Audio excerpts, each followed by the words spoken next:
നമസ്കാരം. ആരും പ്രവാസിയായി ജനിക്കുന്നില്ല. പ്രയാസമാണ് അവനെ പ്രവാസിയാക്കുന്നത്. ഇന്ന് ഞാനിവിടെ സംസാരിക്കാൻ പോകുന്നത് പ്രവാസിയെക്കുറിച്ച് തന്നെയാണ്. ഈ പ്രവാസ ലോകത്തേക്ക് ആദ്യമായിട്ട് വരുന്ന ഒരാൾ, അതായത് പുതിയൊരു ജോലി തേടി പ്രവാസ ലോകത്തേക്ക് വരുന്ന ആൾ, രണ്ട് കാര്യം മനസ്സിലാക്കേണ്ടതുണ്ട്.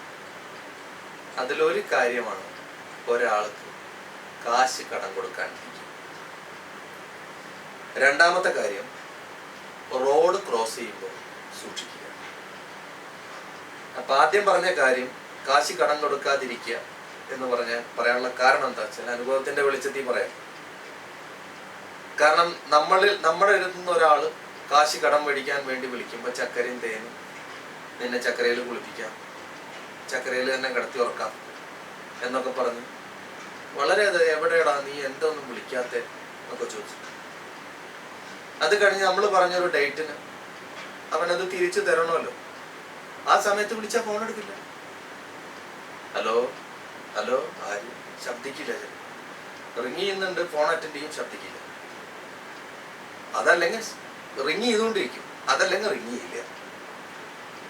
പിന്നെ അവന് എന്നെ കാണാൻ വളരെ പ്രയാസമായി, പിന്നെ എന്നെ വിളിക്കാതെ. അപ്പൊ ആ ബന്ധം അവിടെ തീർന്നു.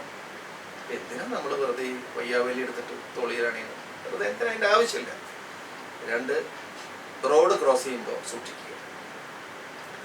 പ്രത്യേകിച്ച് ഞങ്ങളുടെ തൃശ്ശൂർ സ്ലാങ്ങിലൊക്കെ ആണെങ്കിൽ നമ്മളിങ്ങനെ അറിയാതെ ഫോണിൽ എന്തുട്ട് കാര്യം കാണിക്കണേന്റെ ഇഷ്ടാ, ഞാനതല്ലേ പറഞ്ഞ് ഇന്ന സ്ഥലത്ത് സ്ഥലം വാങ്ങിയാൽ മതിയെന്ന്, എനിക്ക് അടുത്ത മാസത്തെ കൂടി സാലറി കിട്ടി കഴിഞ്ഞിട്ട് ഞാൻ അങ്ങോട്ട് അറിയിക്ക, നീ അതിന്റെ മുന്നേ ഇങ്ങനെ ചാടി കളിച്ചാലോ എന്നൊക്കെ പറഞ്ഞിട്ട് നമ്മൾ അറിയാതെ പോയിട്ട് ഇവിടെ ഈ അറബ് കൺട്രിയിലുള്ള റോഡൊക്കെ കണ്ട് ക്രോസ് ചെയ്ത് ചിലപ്പോൾ വിവരം അറിയും. കാരണം കാശല്ല, നമ്മളും അടക്കം അങ്ങോട്ട് ചെല്ലും അധികം വൈകാതെ പെട്ടിയിലാക്കി. അതല്ലെങ്കിലോ നമ്മളിങ്ങനെ എന്ത് ഇഷ്ടാ, എന്റെ മറിച്ച് ഇഷ്ടാന്നൊക്കെ പറഞ്ഞിട്ട് കിടക്കുമ്പോ യാള്ള താൽ ജി പത്താക്ക.